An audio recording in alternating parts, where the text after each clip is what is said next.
Asato ma sadgamaya tamaso ma jyotirgamaya mrityurma amritam gamaya.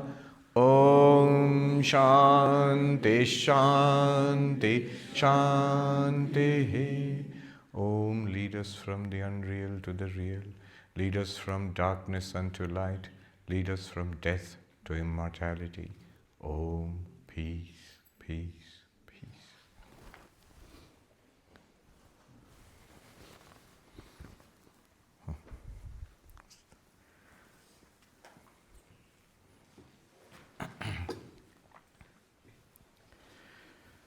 So we'll repeat the first shloka. Please chant after me. Rupam drishyam lochanam drik. Rupam drishyam lochanam drik. Tadrishyam driktu manasam. Tadrishyam driktu manasam. Drishyadhivrittaya sakshi. Drishyadhivrittaya sakshi. Dṛg-Eva natu drishyate. Dṛg-Eva natu drishyate. This is the key. We learned yesterday that we are pure consciousness. How did we learn this? It was pointed out to us. We are already this, but we don't know it. We don't realize it. It was pointed out to us. How was it pointed out? By this method of Dṛg-Dṛśya-Viveka. By the way, the word Viveka means to separate, to discern. Our Swamis, early Swamis, this is translated by Nikhilanandaji, Gambhiranji and others, they translated Viveka as discrimination. Which is correct, but now it has taken on a new meaning, discrimination. That, what did you learn in Vedanta? We learned discrimination. Gender discrimination, caste discrimination, racial discrimination. No, not in that sense. So now I prefer to use another word. Discrimination is actually technically correct, but discernment is also a fine word. Discernment. To see, to discern, to separate two things. Two things which are mixed up and usually they come together. So it is not obviously distinct. Because it's not obviously distinct, it's very easy to mistake one thing for the other, to mix them up, to think they are the same thing. Self and body. I am this. Body is I am this. Sri Ramakrishna would say that, I'll tell you originally in Bengali and translate it. Chinite balite mishe ache, pipre alada korte pare. Sand and sugar are mixed, the ant can separate them. Milk and water, dudh ar jale mishe ache, hash alada korte pare. Rajhash. So milk and water are mixed, and there is the story, we have a fancy that the swan can separate. Nirakshira, they call it. Water and milk are mixed up. Apparently the swan can take it in and let the water go and drink the milk. I don't know if it's true, but it's true. Yeah. And then they drink it. Drink the water because the water comes up. Water comes up. Achha. So you see, there's a basis to this. They can separate it.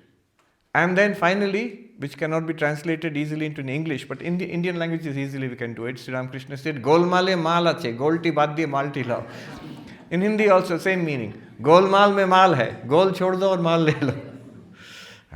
So this is called Viveka, separation of two things which are mixed up. And of course here we don't mean physically separating. We mean separating in understanding. Even more than understanding, separating in noticing the difference. And this is more important. Separating in the sense of nak, like this. So this is body and this is self. I see. And this is the mind and this is consciousness. I see. But here is a problem. I was in Ashoka University a couple of days ago, a few days back, and I addressed a group of philosophy students in Professor Arindam Chakravarti's class. It was a return visit. He gave a talk. He had been invited by Yale University a few weeks ago in USA, and we invited him to, he stayed with us and he gave a talk to us. And he said, you must come to Ashoka and talk to my class. So it happened that The circumstances made it possible. I went there, talked to the philosophy students.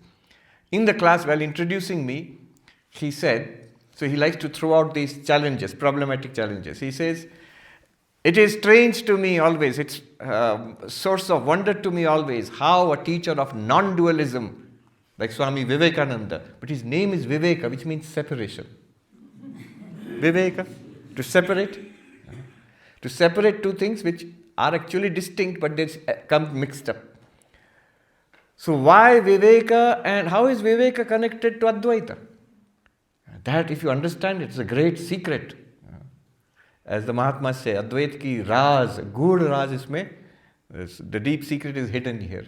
Why first you must separate? As I said, nice example, metaphor of the water being in the well. आपको फैलाना है पानी. You have to spread the water on the field. But आपकी पानी कहाँ है?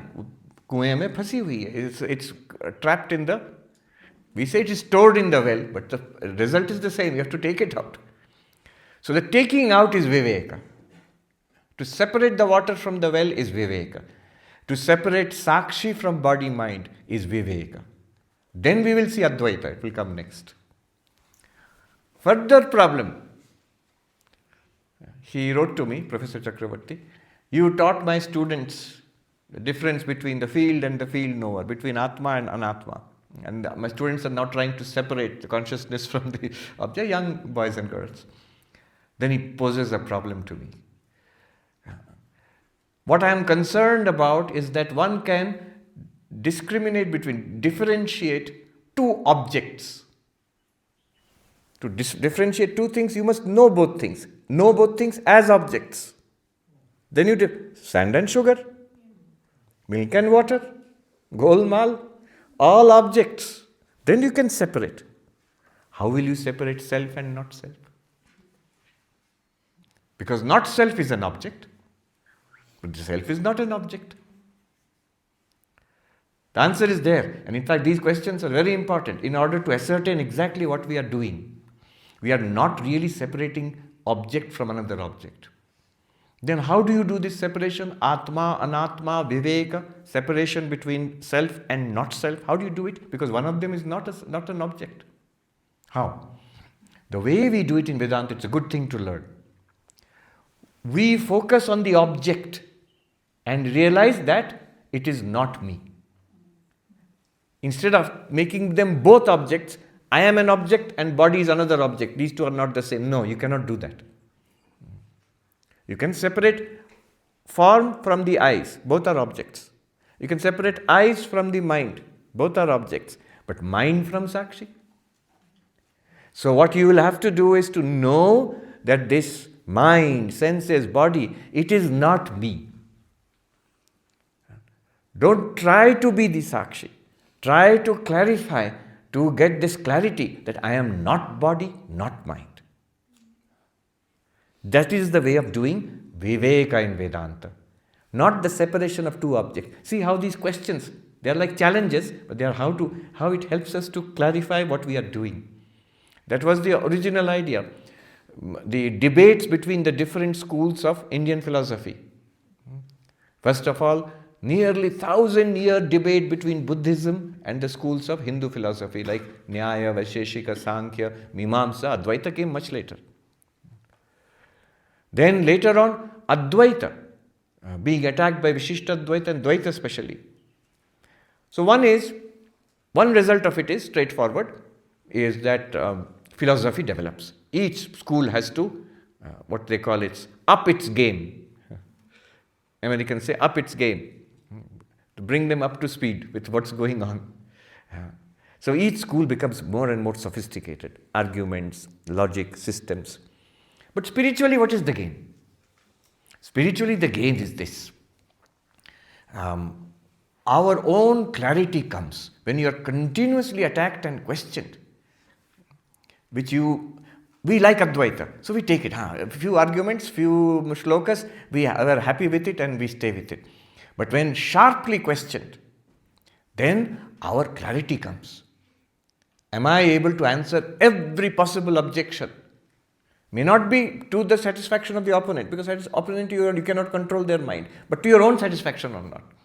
Am I honestly clear that I have answered this question? And in the process of answering, in process of getting clarity, your own spiritual conviction grows. You understand it better. In Advaita Vedanta, this is essential. In other paths, not so much.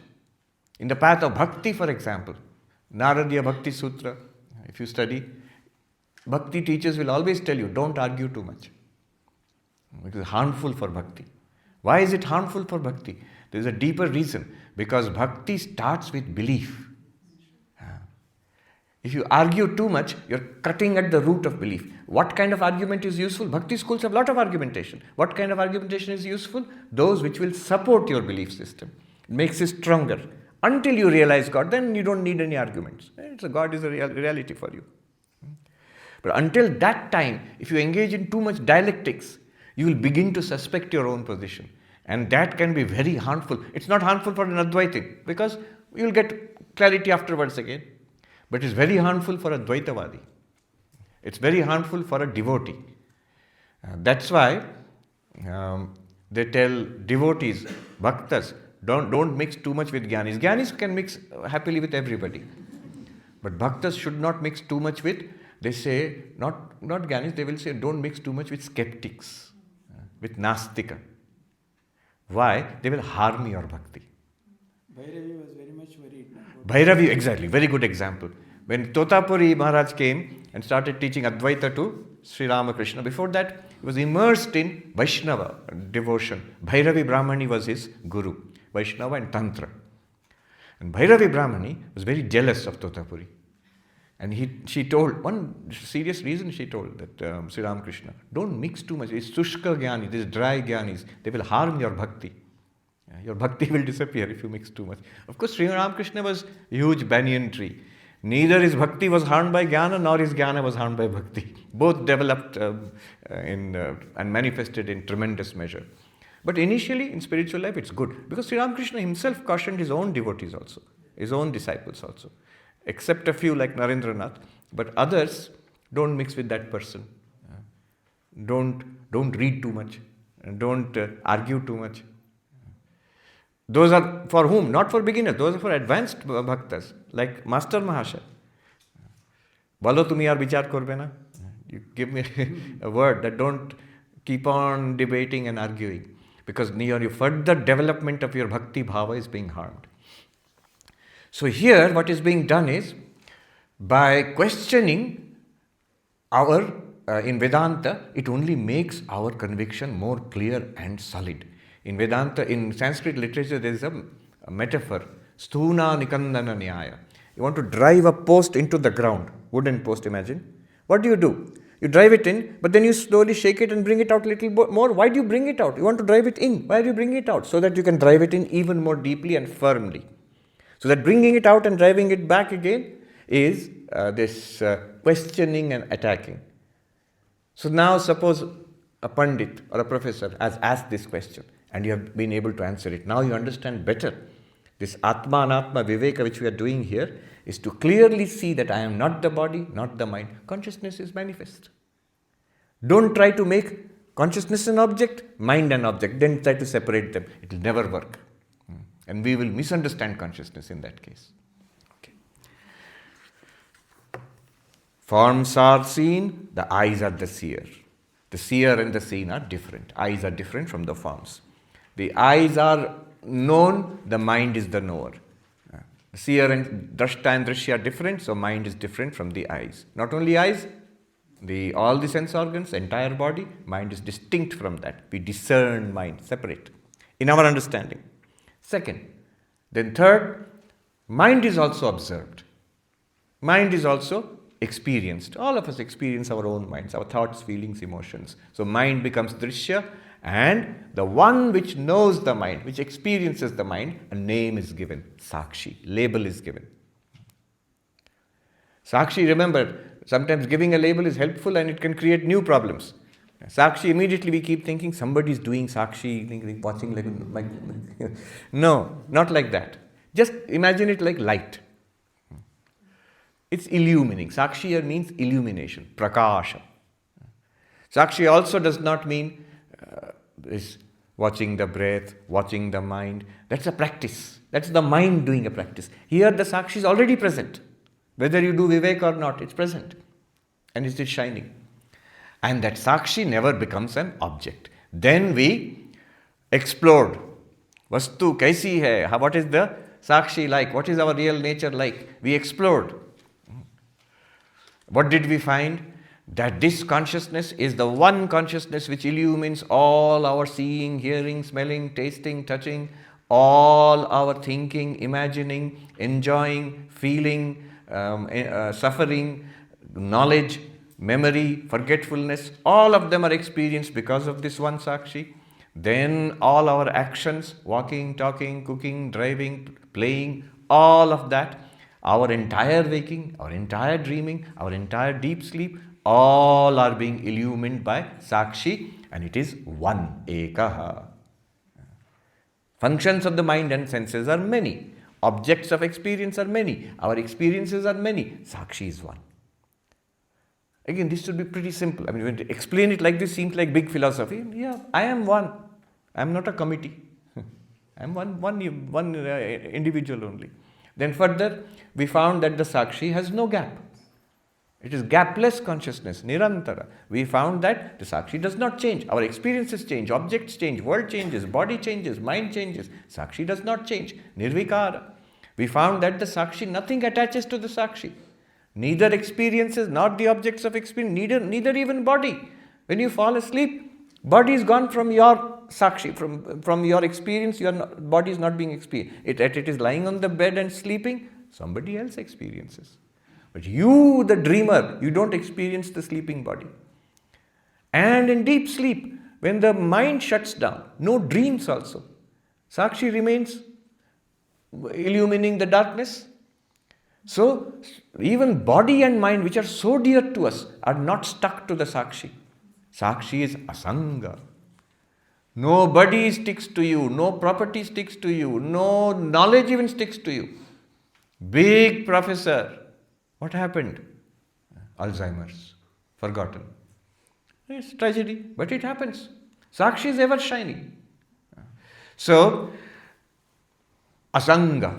And Sakshi is ever the same, never different, never better nor worse.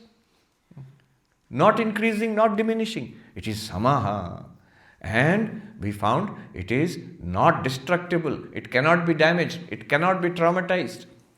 Abhyayaha. We found that this Sakshi is self-luminous. It reveals the mind, and through the mind it reveals the senses. Through the senses it reveals the body and the world, and it reveals itself. You don't need anything else to reveal it. Swaprakasha. And the Sakshi, how much effort is necessary? To experience the body, at least you have to give some effort, attention. You have to wake up from sleep, then only body will be available. World, to experience the world, you have to open your eyes, listen from your ears, touch, smell, taste, interact with people. Effort is necessary. But to know the Sakshi, to experience consciousness, right now, we are all conscious. How much effort are you putting to be conscious? Maharaj, we are trying very hard to stay awake. That is alertness. If you fall asleep also, you will be conscious of a sleeping mind. So, consciousness is effortless. And you have no choice. Try to be unconscious. You can't be. It is choiceless. And how long does it take? Instantaneously. Instantaneously available. Choicelessly available. Effortlessly available. Directly available without any instrument. This is called aparoksha. And such a Sakshi, I am. This is what he wants you to claim. Earlier, I thought I was this bundle of body, mind. Yes, consciousness also I admit. But now, forcing us to admit, you are Sakshi. What are you? Sakshi. And nothing else. What is Sakshi? You. And nothing else. I am Sakshi, Sakshi is I. This is called Atma. So far we have. Then we saw the verses 2, 3, 4, 5. Now moving ahead. Verse number 6. Chichchayaveshato buddhau. Chichchayaveshato buddhau. Bhanam dhistu dvidha sthita. Bhanam dhistu dvidha sthita. Ekaham kriti anyasyad. Ekaham kritiranyasyad. Antakarana rupini. Antakarana rupini. Buddhi appears to possess luminosity on account of the reflection of consciousness in it. Intelligence of buddhi is of two kinds. One is designated egoity and the other mind, antakarana. Okay, what's going on here? Now we must answer a question. Yes, very nice to know. You have informed me, you have pointed it out. I am Sakshi. I am consciousness. How wonderful. But a question remains. If I am the Sakshi, if I am pure consciousness, why am I like this now? Our common experience is not that I am Sakshi.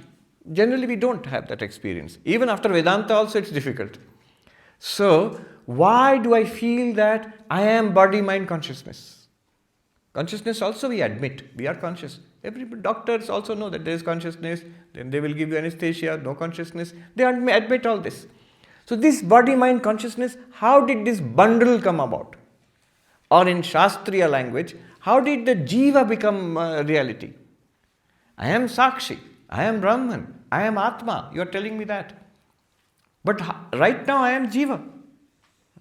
It is the Jiva who has come to Vedanta. If I knew I am Atma, if I was a reality for me, I would not have come to the retreat.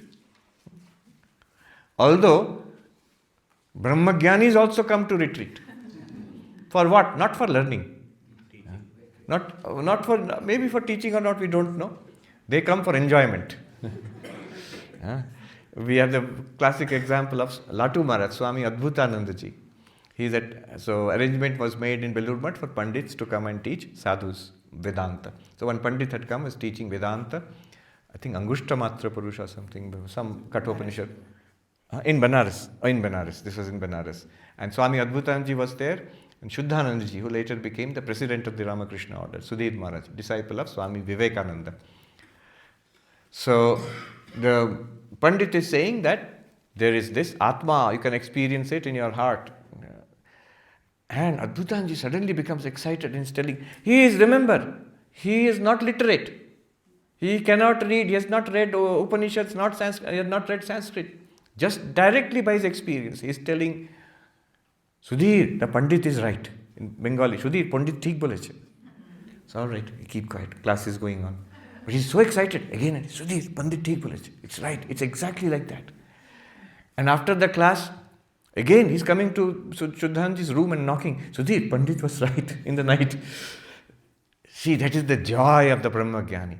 What you are all reading, the Brahmagyani knows as a fact. It will match with its own experience, and such a great joy to see. What the Brahmagyani, what you are experiencing all the time, all the Shastras are talking about it, reflecting it back to you. How wonderful it is. So how are we like this? Jiva. That question will be answered. Here comes the topic of mind and reflected consciousness. What is the topic now?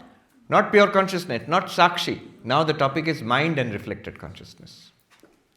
One is the face here, and when you come and see the face in the mirror, then comes the topic of mirror and reflection. Without reflecting your face, just the face is there, this is Sakshi. Think about it this way, I'm giving an example. When you go to see your face in the mirror, brush your teeth in the morning, then what happens? Two things appear. Mirror first and then your reflection. Similarly, Sakshi is fine, but now appears mind. And a facsimile, a copy, a Xerox. We used to have these silly jokes when we were kids. One farmer went to the Mukhya of the village. I've Bail kharida, an ox. What do I name it? Ox. But I've got another one. Do kharide hain. Xerox. Schoolboy jokes. A Xerox of consciousness appears. That topic is coming out now. So what is he saying? First of all, let us look at the mind. In the mind, look at the different divisions, aspects, functions of the mind. Traditionally, if you read Vedanta, we'll talk about Antakarana Chatushtaya, the fourfold functions of the mind. That's how it's traditionally taught. Here, the author is taking a liberty, is playing it in a different way. But first of all, we must know the basic analysis of the mind. What are the different aspects, parts or functions of the mind according to Vedanta? Mana, Buddhi, Chitta, Ahankara. So the mind is composed of manas. Usually mana, when we say, we mean mind in a general sense, but in a technical sense, mind, the word manas is being used. And the word, instead of mind, the technical word in Sanskrit in Vedanta is antakarana, inner instrument. There also is something to be understood. Why inner instrument? Because the sense organs are outer instruments. Why are they outer instruments? They are in contact with the world. So they are external. They are connected. You are connecting us to the external world. Eyes to forms, ears to sound, nose to fragrance, tongue to taste, and skin to tactile sensations, to objects in the world, hard, soft, cold, hot, and all that. But the mind is in connection with what? Not with the external world directly. It's in connection with the sense organs. It is getting information from the sense organs. So the mind is called inner instrument. Antakarana. Karana, instrument. Anta, internal. And this inner instrument has multiple functions. What are those functions? Mana, Buddhi, Chitta, Ahankara. So instead of manas, we are using the term Antakarana. And the word manas we are using for a specific technical meaning. What are these four functions? Mana. Mana means the processing. Right now our mind is churning, always connected with our experience. It's already talking about what we are already experiencing. Our mind is churning. Thoughts, feelings, emotions are coming and going. Sensations are pouring into the mind. So it's a busy place. That is called Sankalpa Vikalpatmakam Mana. Precise definitions are there. This is the beauty of Vedanta. Everything is precise, not vague at all. That's why you should read a book like Tattva Bodha or Tattva Bodha, I think. Which is Vedanta Sara. In our order, Vedanta Sara. In some other orders, I think Tattva Bodha is used. Tattva Bodha is even simpler. Vedanta Sara is about 700 years old. It has been used to introduce students to Vedanta classically. Those who are Pandits, when they start their Vedanta, ABCD of Vedanta, Vedanta Sara. It's just a compendium of definitions. So what is mana? What is mind? Sankalpa Vikalpatmakam Manaha. That which is processing. Is it like this or is it like that? What is this thing? Where should I categorize it? This categorizing function of the mind. Putting things in pigeonholes. So this is what is going on in the preliminary function of the mind. Another function of the mind in order to categorize will draw upon memory. So there is another function of the mind. Chitta. So again, these words are used in many senses. When in Vedanta, in Yoga Sutra, you say Yogas Chitta Vritti Nirodha. Yoga is quietening the movements of the mind. But here in Vedanta, when you say Chitta, we mean memory. So what is memory? The Purva, these experiences, Anubhuti, they become samskaras, they become traces. The English word traces, the traces remain in our mind. It is stored. The storehouse of those traces is called Chitta. And the mind draws upon the Chitta, awakens those old stored, recovers data and matches. And when conclusion comes, I know this, I see this, this is his name, this is where she has come from, and this is the meaning of this word. All of this knowledge we are getting, I get it now. In class, when you sit and listen to a professor teaching, I don't get it, manas working. But suddenly the knowledge comes, that flash, that is called buddhi. Nischayatmika antakarana vritti buddhi. Precise definition. The determinative function of the mind is called buddhi. Determinative function of the internal organ, internal instrument is called buddhi. Fancy way of saying knowledge. That which generates knowledge is buddhi. It is roughly translated into English as intellect. Then there is, so we have got mana, chitta, buddhi. Now you need something to integrate the whole the body-mind system. Mind is thinking, buddhi has understanding, memory recalls old experiences. But then you have one thing which integrates the whole procedures, all procedures into a single unit. Ego. So ego, we think ego always is used in a negative sense. But there is a function, there is a reason why the ego is there. Every sentient being will have an ego. For what? To give it an identity. I am one being. See, I am sitting here. No, it's fact is body is sitting here. I am breathing in and out. No, the respiratory system is breathing in and out. I am speaking. No, the vocal system is speaking. I am thinking and remembering what to say. No, mind is thinking, memory is remembering. But all of it is appropriated by one fellow, ego. What the body is doing, what the prana is doing, what the senses are doing, what the speech, organ of speech is doing, what the memory is doing, what the mind is doing, what the buddhi is doing, everything is taken up by this fellow ego. I am sitting, I am talking, I am remembering, I am speaking, I understand, and I know. This I. Aham. This is called ahankara. Definition: Abhimanatmika antakarana vritti ahankara. The appropriating function of the inner instrument is called ego. All definitions from Vedanta.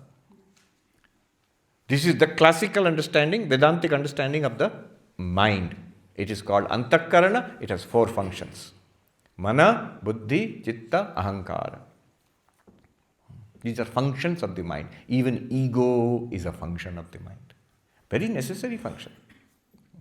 Otherwise, you will not feel like one integrated being. You feel scattered. How do I function as an individual? Thanks to the ego. But what has the author here done? The author has, instead of dividing into mana, buddhi, chitta, ahankara, has done a different division. By the way, now many of you will recall the Nirvana Shatakam of Adi Shankaracharya. What is the first line? Mano buddhya ahankara chittani naham. See, now you know what he's doing. He is saying, in order to show that I am consciousness, I must first distinguish myself from the mind. How do you distinguish yourself from the mind? From the 4-fold function of the inner instrument. Mana, na aham, I am not the mind. Buddhi, na aham. Ahankara, na aham. Amazing. If you translate it to English, it will mean, I am not I. Chittani, memories, not memory, chitta, not aham, not me. Then what am I? If I am not the memory, not the mind, not the buddhi, not the ego, then what am I? I am that which is experiencing and illumining all of them. Chidananda Rupa, Shivoham. Not at all different from what we did, Dṛg-Dṛśya-Viveka yesterday. Same thing. Okay. But here the author has made a different division for a reason. Instead of mana, buddhi, chitta, ahankara, he says, the buddhi, he calls the whole mind buddhi, dhi. It exists in 2 parts. One is ego, and the rest of it is in mind. Rest of it, one basket you put it. I am not interested. He is interested in the ego for a good reason. Our precise division of sakshi and mind, you have to do it specifically in the ego. We will see. So the ego is crucial. That's why ego is very crucial to spiritual life. Whether in bhakti or in yoga or in Vedanta or karma yoga, everywhere the ego, you have to surpass the ego, transcend the ego. Why? Because of this. We will see. That's why he has isolated the ego from the rest of the mind. What is it done? To repeat again. Instead of saying mind has 4 functions, mana, buddhi, chitta, ahankara, he says no, mind has 2 functions. One is ego and the other rest. He's putting buddhi there, he's putting manas there, he's putting chitta there, but ego. Alright, then what happens? Sakshi shines on the mind and the mind gets a Xerox of the Sakshi. Now you can understand the verse. Chitchaya veshato buddho bhanam. In the mind, which is calling buddhi, in the buddhi or in the mind, let us say, what happens? Consciousness shines on it. And the buddhi catches a reflection of it. What are we trying to explain? How am I like this? If I'm Sakshi, how am I like this? How am I a jiva? How did I become a jiva? That's what we are trying to explain. In the buddhi appears a xerox of Sakshi. In the water appears a reflection of the sun. You put a pot of water there, you will find a little sun in that water. And that little sun is like the big sun in some respects. It is shining. It has the capacity to illumine. It lights up the interior of that pot. So, bhanam, luminosity comes to the mind. The mind is not only thoughts and intellects and memory and ego, but it will become now luminous ego, a luminous memory, luminous mind, luminous buddhi. Luminous means you can experience now. Not only thoughts, but experienced thoughts. I am aware. Ego, I am aware of myself. That awareness comes from consciousness. Which consciousness? That reflected consciousness. That's why he is using the word chit chaya, shadow of consciousness. Pratibimba, reflection. He is using the word chaya, shadow. Why? I will tell you a little later. So this now he has introduced two terms, mind and reflected consciousness. And he is going to say the reflection of the consciousness on one part of the mind, ego. This is crucial for our Vedantic analysis. We will see how.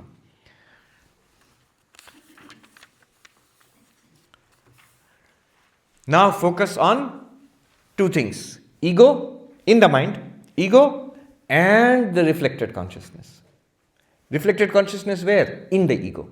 How are they acting? What are they like? Give us an example. What is it like? He will give an example. Chaya hankarayoraikyam, chaya hankarayoraikyam, taptaya pindavanmatam, taptaya pindavanmatam, tadahankaratadātmyāt, tadahankaratadātmyāt, dehaschetanatamagāt, dehaschetanatamagāt. In the opinion of the wise, the identity of the reflection of the consciousness and of ego is like the identity of fire and heated iron ball. The body, having been identified with the ego, which has already identified itself with the reflection of consciousness, passes for a conscious entity. If you read like this, what is he saying? He's giving me a headache. Very simple actually. He says, in order to understand what it is like, the ego lit up by reflected consciousness. Consider an example. He says, in a furnace, blast furnace, where iron is being heated. So an iron ball, imagine an iron ball being heated in a blast furnace. Then you see the iron ball is glowing. It is hot. What has happened? Fire has entered, heat has entered into the iron ball. Now what you are seeing is a mixture of iron ball and fire. And what happens? They mutually impose their properties on each other. If you see the iron ball, it is glowing, but iron does not glow. Whose property is that? Fire. But it is round. Fire is not round. Iron ball property. It is heavy. Fire is not heavy. Iron ball property. It is very hot. It will burn whatever it touches. But iron doesn't burn whatever it touches. Fire property. So they are in one, as if they have become mixed in one. And their properties are imposed on each other. If you think of the fire, I am bright, I am hot, I am blazing, I am limitless everywhere, I spread as heat across the universe. But now, in contact with the iron ball, what happens? I am round. I am heavy. Who is thinking? Fire is thinking. And iron will be thinking, I am luminous. I am hot. I can burn anything. How did that happen? Because of the connection with the fire. Similarly, look here. The I now feels, I am aware. Look, check. I. Just say I internally and look. Yes, it's not only I, but I am aware. I exist. I am aware. I am this body. I am this mind. What has happened now? I am body, I am mind, I am ego. Where is it coming from? Ahankara, ego, like the iron ball. But I exist, I shine. Where is it coming from? Sakshi. That Sakshi not directly, through the Sakshi reflected in the eye, the reflected consciousness. Sakshi is like fire. The Chit Chaya, reflection of the Sakshi, is the fire in the iron ball. And iron ball is like the ego. This is the example. And immediately apply. Keep the example clear in our minds and immediately apply it to our sense of ego. It's a subtle exercise. When I feel I, and I feel aware, I feel conscious. Now Vedanta is saying, make a distinction. That awareness and consciousness is coming from Sakshi. And that sense of ego is coming from Ahankara. The sense of aware ego, conscious ego, existing I. When I say I am, we can all honestly say, honestly all of us can say, I am. This I am is ego plus reflected consciousness. But here is the problem. The ego is a function of the mind. It's very much part of the mind. And mind is deeply connected with this body, at least in this lifetime. The moment Sakshi reflects on the ego, the reflected consciousness will identify not only with the ego, it will identify with the rest of the mind. Whatever ego identifies with naturally, reflected consciousness will naturally identify with that. I am not only I am thinking. You identified with manas. I understand, you identified with buddhi. I remember, you identified with memory, chitta. I am sitting, identified with body. I am breathing in, identified with prana. I am hungry, identified with prana. I am depressed, identified with manas. I am feeling pain, identified with the body, and the sense organ of touch. I see, identified with chakshu, the sense organ of seeing. I hear, sense organ of hearing. You become identified with entire body mind. If you just catch hold of the ego, it will pull you into the whole well of body mind. Because that's its function. It's not a mischievous fellow. Always ego gets a bad rap, what you call in America, a bad rap. So, no, that is the function of the ego. The function of the ego is abhimanatmika antakarana vritti. That part of the antakarana which is appropriating function. Appropriating means it takes unto itself. And it's a good thing. That's why we are an individual. But it becomes a bad thing when we forget that we are Sakshi, we are identified with the reflected consciousness. Reflected consciousness is absolutely identified with the ego. And ego is identified with mind, body, indriyas. Then we become, I am Sarvapriyananda. I am this fellow.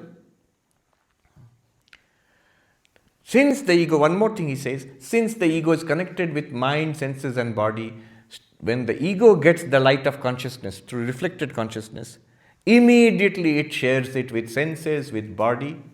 He says, Dehas chetanatam agad. The body also becomes conscious. Senses up to the edges of the body. Upanishad says, nakagrat. Up to what am I? I am up to the tips of these nails.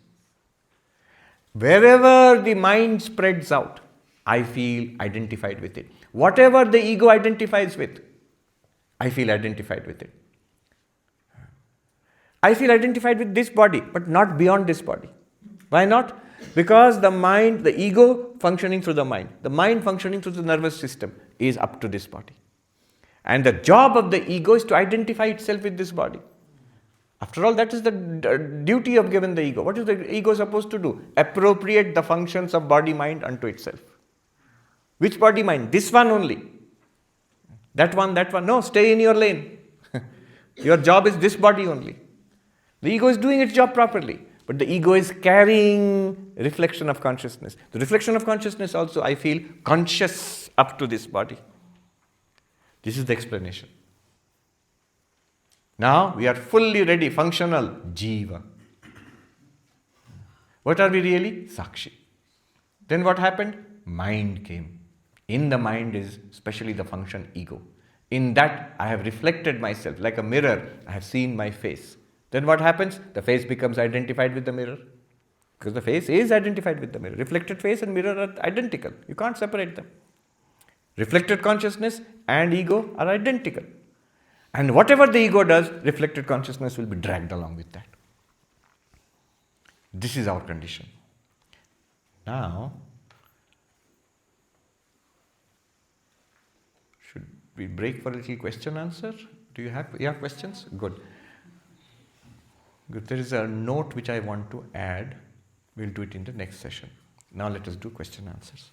Yes. Tell us your name and ask the question. My name is Nikitasha, and my question is the example that Maharaj, the author gives here, quite doesn't, I couldn't understand it because the iron ball and the fire, they are like separate entities and they have their own characteristics. Yes. Whereas when we are talking about the buddhi and the ego, they are part of the reflective consciousness, correct? No. They are part of the like the iron ball. They are like, keep the iron ball as the ego, buddhi, memory, mind, the antakarana. Take one only. Take the ego itself as the iron ball. And fire as sakshi. But now what happens when they interact? And just as fire, it heats up, enters into the iron ball and heats it up. And gives its own qualities to the iron ball. Now the iron ball becomes hot. Although fire is hot. But how did the iron ball become hot? Because of the fire in the iron ball. The iron ball starts glowing red hot. That glowing is from the fire. But how did the iron ball start glowing? Because the fire has entered into the iron ball. Similarly. What I can't understand is there anything which is separate from consciousness or sakshi? Because now we are taking ego to be different or a Yeah. separate entity from... We saw everything is separate from consciousness. Right now where we are. Viveka, we are separating. So, Dṛg-Dṛśya-Viveka. Whatever you experience is separate from you. Your eyes are seeing the forms. Forms are separate from eyes. Yes? Eyes are being considered by the mind. The eyes are separate from the mind. Mind is being illumined by consciousness. So mind is separate from consciousness. Part of the mind, he's just saying, he's just extending that thing. Part of the mind is ego. Ego is separate from consciousness. Okay. Is there anything which is separate from consciousness in the entire universe? This is what I'm trying to understand. Is there anything separate from consciousness in the entire universe? Everything is separate from consciousness in the entire universe. That's where we are at. But what you are asking is at the end, is the final result. You are asking from an Advaita perspective. But we are not there yet. Remember, first separate and then you will find Advaita. First you have to take out the water from the well. Then you will spread it across the field. You're suddenly seeing all this is separation. Isn't this what Arindam Chakravarti asked in the class? How strange. The great teacher of non-duality, Vivekananda, but his name is separation. What is the link between separation and non-duality? You see why all this is done. I am the non-dual Brahman. I am Brahman only without a second. As long as I think I am the body, it is not true. This body is not everything. This one body. There are 50, 60 other bodies here. And there are non-living bodies. And there are mountains and sky and roads. Millions of entities in this world, all separate from this body. How am I everything? As the body, you cannot be everything. As the mind, you cannot be everything. As body-mind, you cannot be. You will be only one individual. Different from all other individuals. But is there oneness at some level? Yes, there is. But you must drill down to that level. What is that level? Sakshi. There we will see oneness. Right now we are drilling down. We have not yet established oneness. Sri Ramakrishna is climbing the roof of the house. And then from that position, vantage point, looking back upon whatever he had left behind, he sees all of it is the same material. Right now we are not at that level. We are now climbing. We are at the roof of the house now. Now we are appreciating the roof of the house. But later we will see, it is what you are saying, that will be the final position. That you cannot force. Otherwise, if you force it, it will just become a belief. Somehow we are all one. How? I don't see it. Maharaji, but the first step is that we have to understand the Sakshi is one, correct? Yes. Then why are we taking separate, entity. Taking no. First of all, what is your experience? Is the ego separate from you? Till now we were thinking, I am the ego. I and the ego, there was no difference. Now you have been introduced to a new dimension, Sakshi. From the Sakshi point of view, is the ego separate from you or not? Yes, that's why. We are trying to answer, we are not trying to make oneness here. We are trying to answer a question. If I am Sakshi, how did I become a Jiva? How did I become an ego? How did I become body-mind? That is what we are trying to answer. And what is the answer? Sakshi reflected on ego appears as reflected consciousness. See, it explains so many things. Quite apart from Dṛg-Dṛśya-Viveka, Sakshi and all that, right now if I give a common sense description of myself, I see, take an inventory, I find a body, I find mind, including ego, that's all. And yeah, you are telling me about consciousness. Yes, I am conscious. Isn't that our common sense description about ourselves? So he is asking, from Sakshi to this experience of ourselves, what is the link? How did Sakshi become like this? Pani, if you say, Pani to samandar mein hai, asman mein hai, kuएं mein kaise gira? This is the explanation. Is it jnana to vijnana? Right now we are in the stage of jnana. Jnana. And we are inching towards vijnana. That will come later. Right now we are working out, some doubts will arise. Except One by Sakshi has no attributes. Yes. Like fire has heat. Yes. So what is it that is being reflected from the attributeless? Sakshi has no attributes, but Sakshi's nature is existence and illumination. Clearly. Because look at your experience. Are you not aware? So that is the nature of the Sakshi. And that awareness and existence is being reflected in the ego. All right. That the lady there. You always used to say, awareness is not a quality of Sakshi. Awareness is Sakshi. Yeah. Sakshi has, it's true. Sakshi has no attributes. Attributes are there in the body. Attributes are always objective.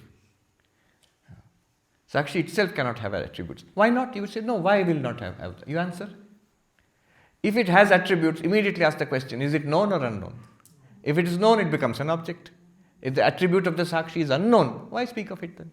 So in this case, I mean, but you do say don't stretch the example too much. Yes. So in this case, the fire is Has some Sakshi. quality, yes. So the iron ball, which is the mind, is heating, taking the heat of the fire. Yes. So the question is that when Sakshi just is attributeless, then what is it exactly?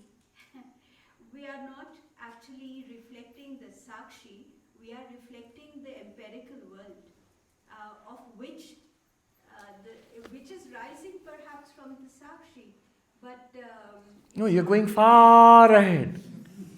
Please move slowly. Stay with your experience. Do you feel aware? Do you feel aware now? Do you feel that I am and I shine? Yes, that is that awareness. Right now, this I am aware, I am a shining ego. This is the question being asked. What is that shining ego? It has borrowed consciousness from the Sakshi, it's borrowed existence from the Sakshi, and it has borrowed its ego-ness, mind, body. Not borrowed, that is its own property. So these two have been mixed up. so the shine is actually Ananda. No, why are you again bringing in Ananda? Please move slowly. She wants Ananda. We'll go there, but we wait, move slowly. Ananda will take tea. So in Vedanta, dhire dhire, shanai shanai, don't be in a hurry. These are very subtle matters. At every point, one must have a firm footing. See, mountain climbing when they don't run up the mountain. They're very careful. Every footstep is kept solidly, then the next one. Otherwise you will fall. So, Maharaji, the problem is with the example because we're trying to take two objects and here Sakshi we've already said correct. it's not an That is the problem. But that we have to work around the problem because all examples are objects. So the Vedanta will try its best. And therefore, it is up to the skill of the teacher to use the example properly. You will say, fire is an object, ball is an object. So are you saying Sakshi is an object? No, don't take that aspect. Why not? That is how examples are used. Sri Ramakrishna said, Upama Ekdeshi, example always a certain point is used. That's the whole idea of an example. The example will not be exactly like the exemplified. It will be similar. You say he jumped like a tiger, you cannot ask for the tail. He as brave as a lion. But does it mean that he goes and eats up people? No. You're taking only one aspect. What we are trying to show here is, how is the Sakshi responsible for this conscious jiva which we have? This is the example being used. Iron ball. You can use other examples. Mirror example. I think it's a better example. Water in the pot and sunlight reflected in that. But he is using iron ball. This is also classical Advaita example. So she has been raising her hand for quite some time. Swamiji, you keep saying identify with the Sakshi. But to do that, we have to use the mind. Yes. So we have to turn the mind and we can't even look at the Sakshi. No. So how do we objectify? There's no way of objectifying. See, all these, this is exactly Arindam Chakravarti's question. Do you see the connection? What was his question? You say separate self from not self. But only two objects can be separated. To separate two things, you have to know two things. And to know two things, the two things have to be objects. But you are yourself saying one of these things is not an object, Sakshi is not an object. How will you separate? Then what was the answer? Then you have to neti, that I am not the body, not the mind. Not that Sakshi is separate. This is Sakshi, this is mind, that two are separate, like sand and sugar. Not like that. So even Sri Ramakrishna, sand and sugar, same objection you can give. But he is using an example to show two things which are finely mixed up are being separated. That much only you should take. Example, if you take it in the right spirit, it will clear up a doubt in your mind. It will help you to grasp.